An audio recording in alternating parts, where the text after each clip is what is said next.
My husband left me for another woman. Will he come back? This is the question that we got. And you could ask a question of our counselors. It's a free service at the Marriage Foundation. And I founded the Marriage Foundation. It's nonprofit. It's here to serve you. And this is a tough question because typically we get these questions too late. I'll be candid.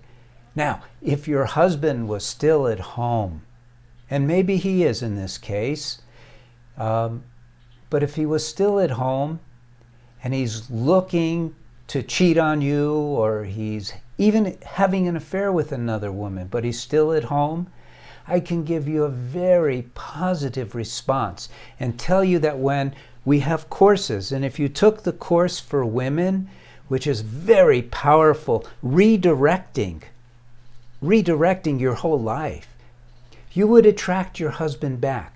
But if he's actually out the door, if he's actually moved in, especially if he's moved in with another woman, I have to be very candid and I have to tell you the chances of him coming back are nil. He's reset up. And now the woman that he's with, imagine it, if it were you, because it happens, she will fight for him. She's already a homewrecker. She knows he's married. Will he leave her for you? That's the question. And why would he leave her? I'm taking you through this so you can understand. Because at the Marriage Foundation, we try to show you how to kind of mathematically, scientifically figure out what to do. So you have to look at the big picture and ask these questions. And always turning it around gives you a lot of insight. So if you left your husband for another man, can you imagine how much frustration you would have felt before you even considered leaving your husband? And then if you had found another man who brought you comfort, love, and happiness, would you go back to, let's call it, the miserable situation you were in with your husband? Because that's what we're looking at with him. So what do you do? Because really that's the question. So I'll tell you an opinion, because I've met with many women through the years, and I know it's hard to lose your husband. It is humiliating.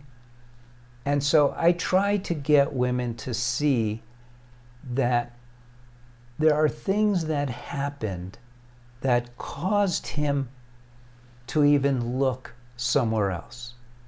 It's important for you to be able to evaluate what it was about your behaviors, and I'll go further, your thinking, your attitude towards him, that opened the door for him to look elsewhere. It's important for you to know that.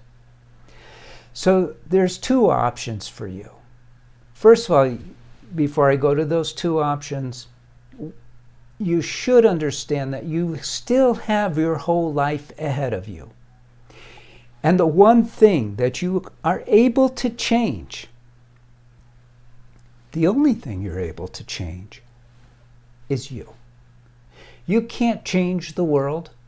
It isn't going to change to meet your desires. You don't have a magic wand to all of a sudden appear on a different world. You can't change other people.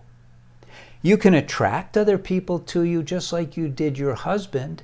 Think about how you behaved to attract him, to make him part of your life. How pleasant you were to be with when you were dating. When he was courting you, you were also courting him. So there are rules to the game, let's say. And what I have done when I became a helper for people who are married and having difficulties, because I used to be a divorce mediator. I used to help people get a divorce. But what I did was I analyzed why people want to get married, what they're looking for, and what an individual can do to make themselves so attractive that the person they're in love with loves them also. Because there are things that you can do. You can become more lovable. And I wrote a couple of books, and they're kind of broad. They will give you ideas. But if you really want to change yourself, or if you think, well, your husband's just a jerk, who cares? I advise you don't do that.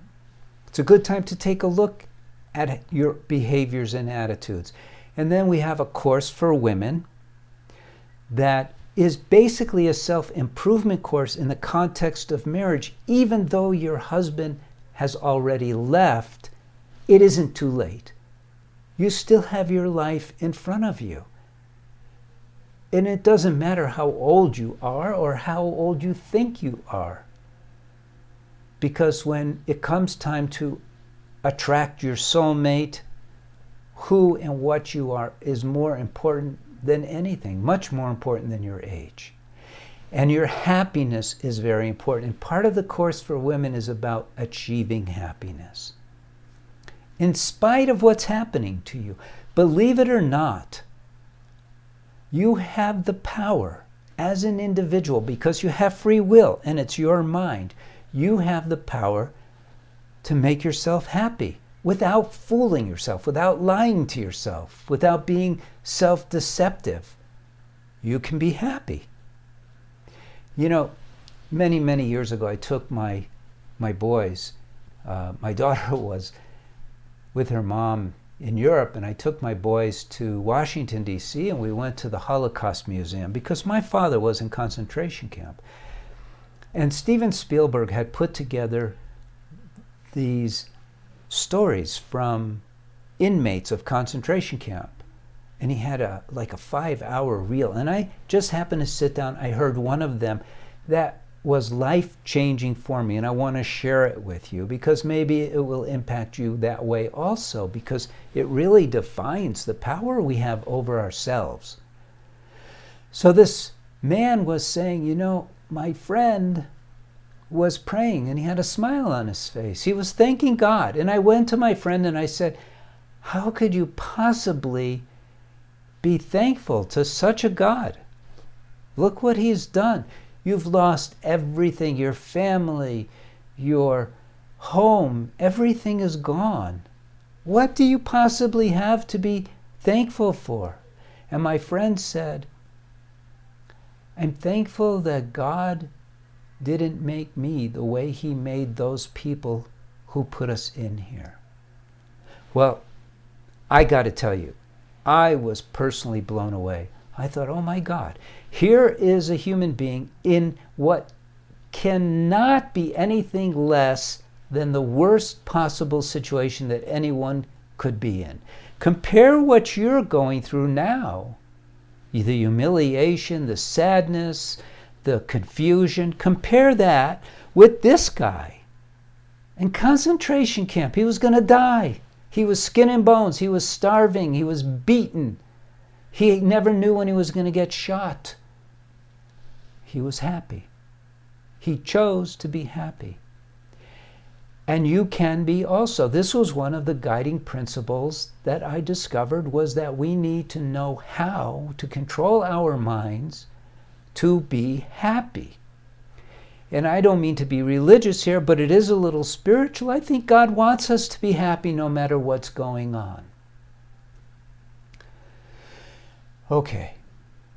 I know that I've gone on and hit many topics in this area. And I'm not doing that to deflect. I'm doing that so you understand that life is not that you get into a trench and you're stuck. You have free will. You could make up your mind to not be brought down by this experience, to use it as a motivator, to learn how to never let this happen again in a positive way.